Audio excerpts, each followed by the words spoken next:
Okay, let's get started.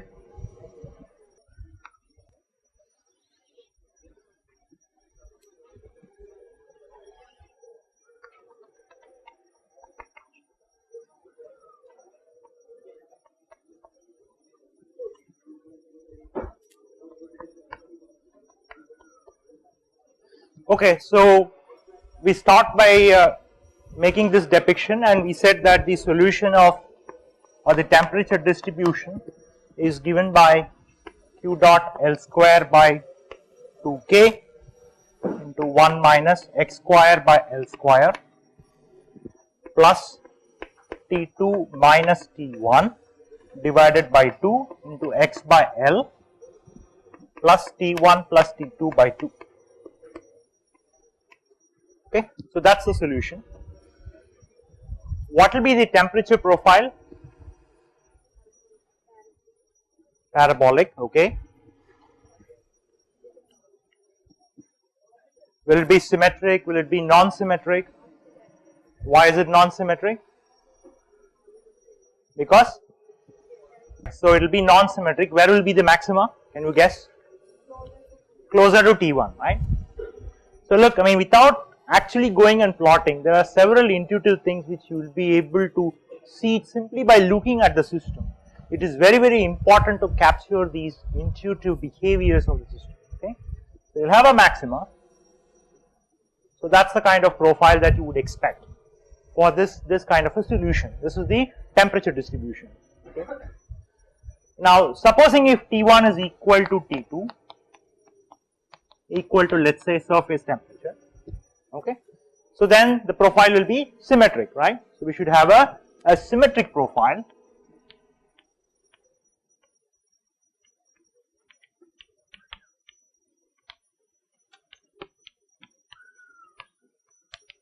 We'll have a symmetric temperature profile, and so the solution would be T2 is equal to T1. So the second term will disappear, and this will simply be Ts.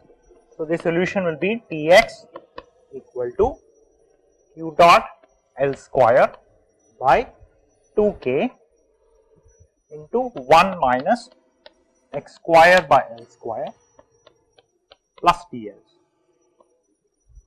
So that's the solution when the temperatures of the two surfaces, either surfaces, are equal to Ts. Okay.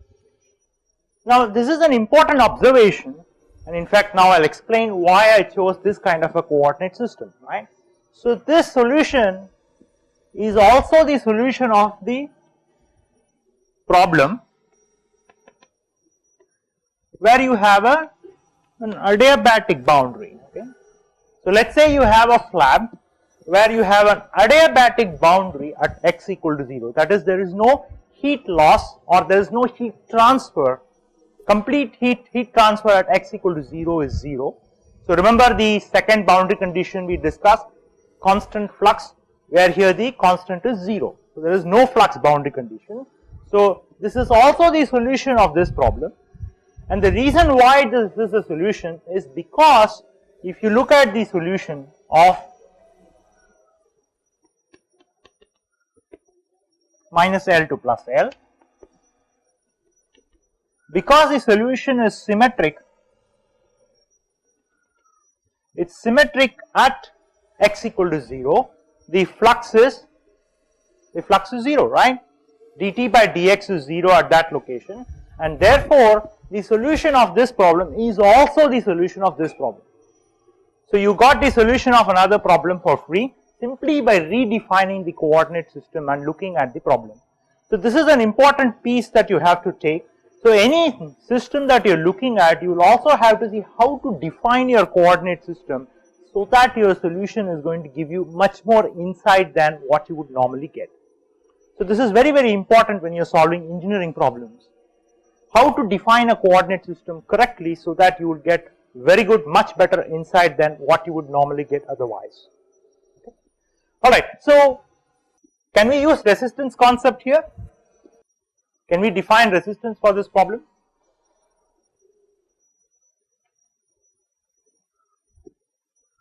What do you think? If the temperatures are not same, then there is an overall temperature difference. What's the answer? Yes. No. Why? That's right. So when you have a generation term, so this is very important. When you have a heat generation term, the whole concept of resistance network hinges in the fact that the total amount of heat that is generated inside the system is zero. There is no heat generation or heat loss from the system, which means that the net heat transfer rate from the system is constant. When you have heat generation, the net heat transfer rate at different locations in the system is not constant. So this is very important to realize this distinction, that you cannot use a resistance network concept whenever there is a heat generation or a heat sink term which is present in the system. So we cannot use resistance concepts.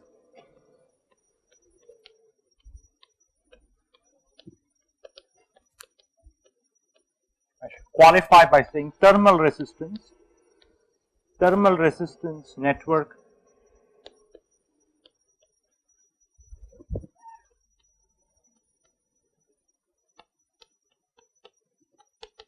if the net heat transfer rate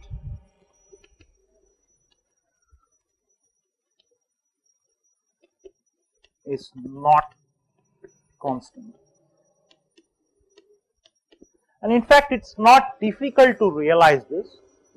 The net heat transfer rate depends upon the first derivative of the temperature, right? So Qx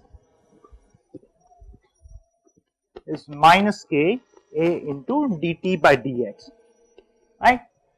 So now that's going to be a function of position.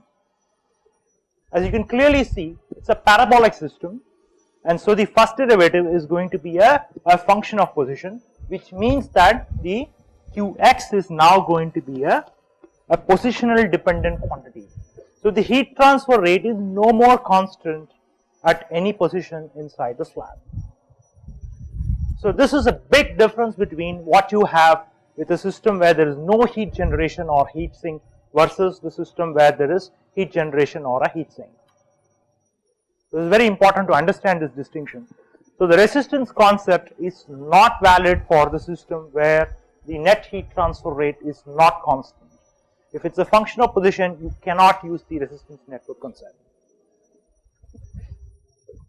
Alright. So what do we do? So if we cannot use resistance network concept, what do? We have to deal with the original distribution. So note that when we use the resistance network concept, we didn't care about the distribution of the temperature as long as we know the resistances. Simply based on the resistances, we will be able to represent the whole heat transport process in the form of a network, and we are able to detect some properties. But if we cannot represent using network, then we have to deal with the original equation itself. So is this a complete description? Can we find the temperature profile? Sure, why not? If we know Q dot, we can find it, right? So if Q dot is known, then we can find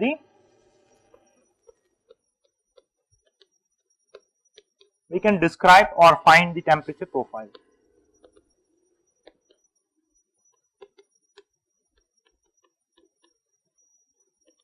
And all the properties in terms of rate, etc., can be simply found by taking the first derivative. Now supposing we don't know what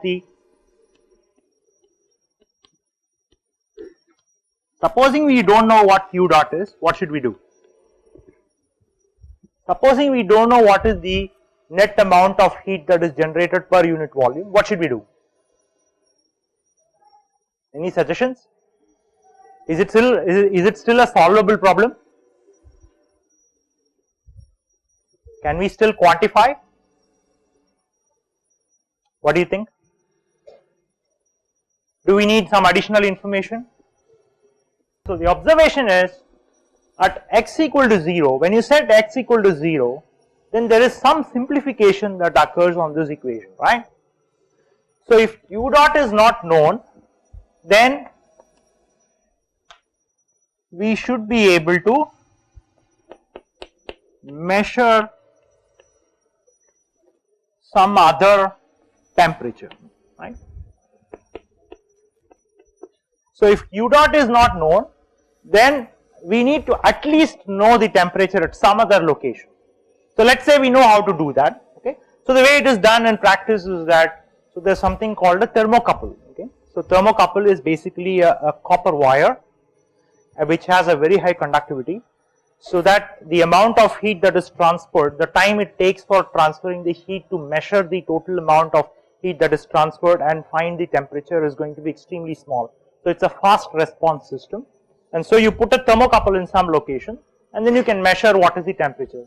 So you will see lots of thermocouples in the lab course that you will do in this semester. Most of the experiments will have some measurement of temperature, and so you will see lots of thermocouples going in different directions into the thermometer reader, okay. So you will see there is a digital thermometer reader and you will see thermocouple going from different locations. So we could use a thermocouple, so basically stick in some thermocouple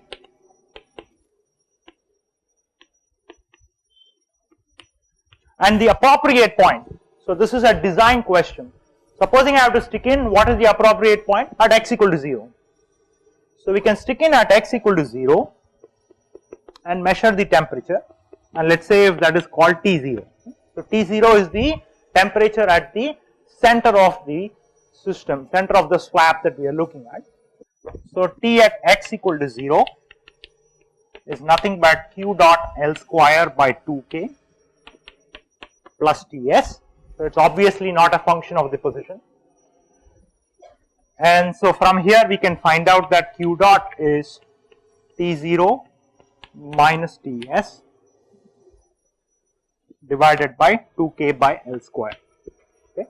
So that is Q dot, and so substituting that in the original equation we will find Tx, that is equal to T0 minus Ts divided by 2K by L square into L square by 2K into 1 minus x square by L square plus Ts. So therefore, so if it is unevenly distributed, then you will have to know what is the distribution of Q dot in the slab, and you could consider that in your equation. For example, so the question is what happens if Q dot is unevenly distributed. So you could simply rewrite your model. So if Q dot itself is a function of position, what if Q dot is a function of position? So you could simply rewrite your model Q dot as a function of position and solve. So it wouldn't matter, you can easily take into account. So when I assume Q dot is constant, it is completely without loss of generalization. So if you know what is the function of Q dot, you could put that and you could solve the equations if it is solvable. If it is non-linear, then there are some restrictions. If it is linear, you should be able to solve by and large most of the linear systems. So Tx minus Ts, so we can rewrite the expression as minus Ts, that is equal to 1 minus x square by L square.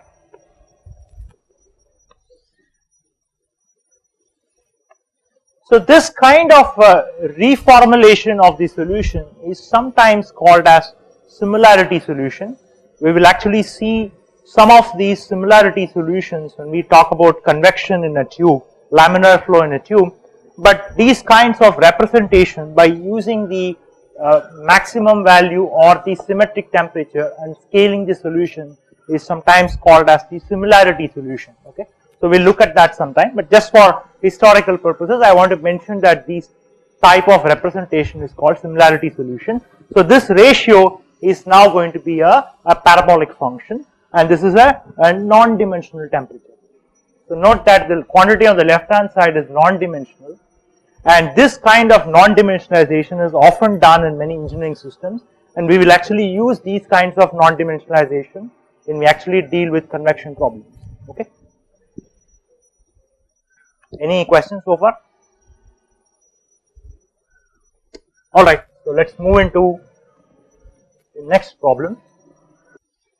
So let us look at radial systems or cylinder with heat generation, okay. So let us represent a cylinder.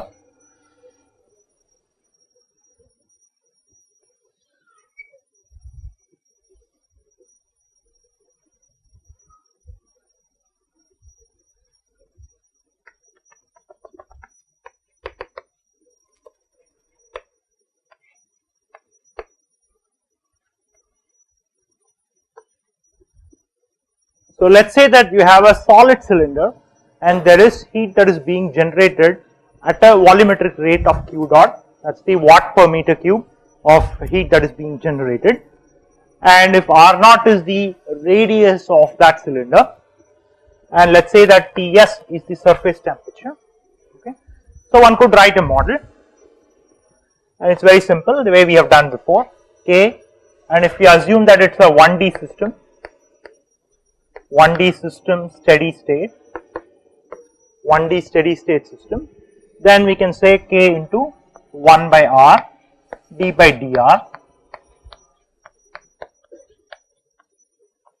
plus Q dot equal to 0. So that is the model.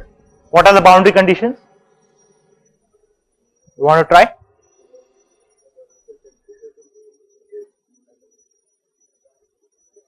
T at R equal to R naught, that is equal to Ts. And what about the other boundary condition? It's a 2-point boundary value problem, right? Okay. So dt by dr at R equal to 0 is 0. See, no flux.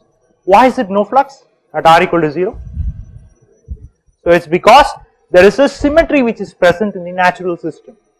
So the symmetry imposes the condition that dt by dr equal to 0 at R equal to 0. Okay. So again I am not going to solve this problem here, solve this equations here. So the solution is dr is minus Q dot by 4K into R square plus Ts Q dot R naught square by 4K, and so that we can simply rewrite as Q dot by 4K into R naught square 1 minus R by R naught square plus Ts. So once again, if we introduce a similar scaling as what we did before, like looking at the midpoint temperature, etc.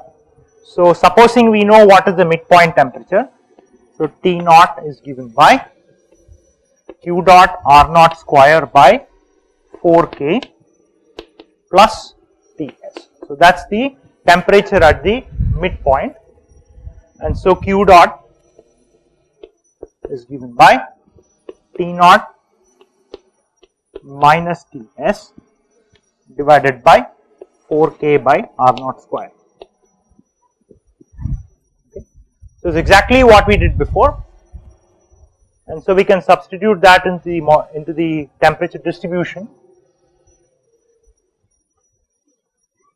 and we will find that Tr equal to T naught minus Ts divided by 4K by R naught square into R naught square by 4K.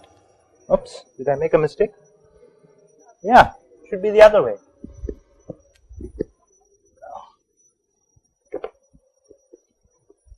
Into 4K by R naught square.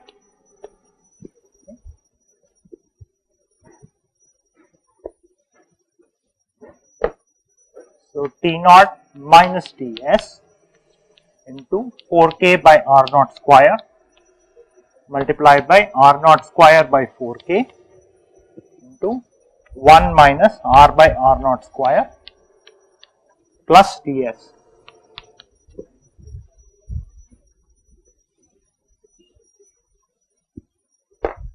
So we can rewrite this as Tr minus Ts divided by equal to 1 minus R by R naught the whole square.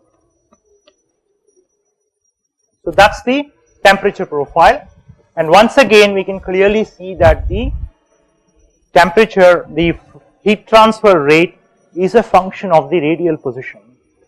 So it is not constant anymore, unlike what we saw in the radial system with the with no heat generation. We saw that the heat transfer rate is constant. However, when there is generation, heat transfer rate is not constant. So whatever you would intuitively guess or whatever you would intuitively identify is something that will fall out from the equations. If it does not fall out, then what you intuited is most likely wrong, or the model equation is wrong, either of these two. So you have to look at these two things whenever you look at any problem, both in the problem solving things for this course and for any other engineering system. So you have to intuit first and then you write the model equations. Okay.